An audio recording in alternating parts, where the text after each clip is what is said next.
Hello, my dear friends. It's Old Man Kojima again. Today, I want to talk to you about something very close to my heart. We call it kitchen treasure. You see, in the old days, we didn't have big supermarkets or refrigerators that stayed cold all day and night. We had to be very smart with what we had. If we had a bit of radish left over, or the skin of a carrot, we didn't throw it away. No, we saw it as a gift. We had a word for this feeling, mottainai. It means, don't waste what is precious. Today, I want to show you how our ancestors turned leftovers into treasures that could last for months. These are the secrets of the Edo period kitchen, and they are still just as good today. To understand our recipes, you must first understand the spirit of mottainai. Back in the Edo period, about 200 years ago, people believed that everything has a spirit, even a small piece of vegetable. If you throw it away, you are wasting that spirit. It's a sad thing. Edo was a very big city with over 1 million people, but they had almost no trash. Why? Because they reused everything. The city and the farms worked together. Even what we think of as waste was used to help the next year's vegetables grow. It was a perfect circle of life. In the kitchen, this meant we used every single part of the vegetable. The roots, the skins, the leaves, everything had a purpose. We didn't chase after expensive, rare foods. We ate what was shun, what was in season and plentiful. And when we had too much, we didn't let it rot. We preserved it. This wasn't just about saving money.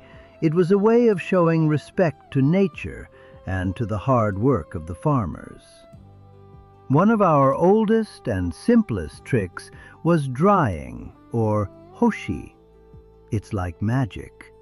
You take a fresh vegetable, slice it thin, and let the sun and the wind do the work. Take the radish, for example. We would shred it into long, thin strips and dry them in the sun. We call this kiriboshi daikon. When it's dry, it becomes sweet and crunchy, and it can stay in your cupboard for a long time. When you're ready to eat it, you just soak it in water, and it comes back to life. We also did this with fruit, like persimmons. We would hang them from the eaves of the house, letting the cold winter wind dry them into sweet, chewy treats called hoshigaki. And in the coldest parts of winter, we made something called kanten. It's a kind of jelly made from seaweed that is frozen and dried outside at night. The cold makes it light and airy. Drying doesn't just keep the food from spoiling, it actually makes the flavor stronger and sweeter. It's a way of catching the energy of the sun and saving it for a rainy day. Now, let's talk about my favorite, pickling, or tsukemono. In every old Japanese home, you would find wooden tubs filled with treasures. We used many different things to pickle our vegetables. One of the most common was nukazuke. We would make a bed of rice bran called nuka mixed with salt and water. This bed is alive with good bacteria. You bury your vegetables, cucumbers, eggplants, even the tough ends of a radish in the nuka for a few hours or a few days. When they come out, they are sour, salty, and full of vitamins. It's very healthy for your stomach. We also used the leftovers from making sake, called sake kazu. These sake lees have a wonderful sweet smell. We would use them to pickle fish or vegetables, giving them a rich, deep flavor. And, of course, there is miso-zuke, pickling things in miso paste. Miso itself is a miracle of preservation. The beauty of pickling is that even the parts of the vegetable you might usually throw away, like the thick stems of greens or the hard rinds, become delicious and tender. Nothing is lost. Every scrap finds a home in the pickling tub. You see, my friends, we were never alone in the kitchen. We had millions of tiny helpers. We call it fermentation. These tiny helpers, we call them koji, are what make our miso, our soy sauce, and our sake. Fermentation is a way of letting nature do the work of keeping food safe. Miso is a perfect example. You mix soybeans, salt, and koji, and you let it sit for a year or more. It becomes a rich, salty paste that never spoils. We used it for everything: soups, marinades, even as a dip for fresh vegetables. And then there is natto, fermented soybeans. Many people find the smell a bit strong, but for us it was a cheap and healthy staple. It's full of protein and keeps you strong. These fermented foods were the foundation of our health. They helped us digest our food and kept our bodies strong against sickness. And because they lasted so long, we always had something good to eat, even in the middle of a long, cold winter.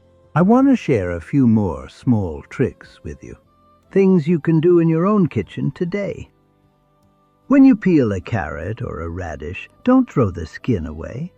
Chop it very fine and saute it in a pan with a little soy sauce, sugar, and sesame seeds. We call this kinpira.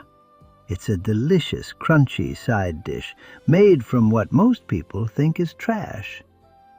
And what about the ends of the vegetables, the bits you usually cut off? We would put them all in a pot and simmer them to make a wonderful sweet vegetable stock. No need for expensive cubes from the store. Even fish bones and heads were not wasted. We would grill them until they were very crisp, then crush them into a powder to sprinkle over our rice. We called it yakigashira. It's full of calcium and tastes like the sea. In the Edo period, we even had a sumo ranking of these frugal recipes. It was a popular book that showed everyone how to eat well and stay healthy without spending much money. It was a competition of wisdom. So, you see, my friends, these old ways are not just about the past. They are a treasure for our future. In a world where so much is thrown away, the spirit of mottainai is more important than ever. When we use every part of a vegetable, when we preserve what we have, we are showing respect to the earth and to ourselves. We are finding beauty and flavor in the simple things. These recipes are our kitchen treasures, and they are waiting for you to discover them. Thank you for spending this time with me. I hope you'll try some of these old tricks in your own kitchen. Let me know what you think in the comments. And if you enjoyed this, please give it a thumbs up and share it. Until next time, remember, waste nothing and find the treasure in every bite. Goodbye for now. Stay wise, stay healthy, and keep the spirit of mottainai in your heart. Goodbye.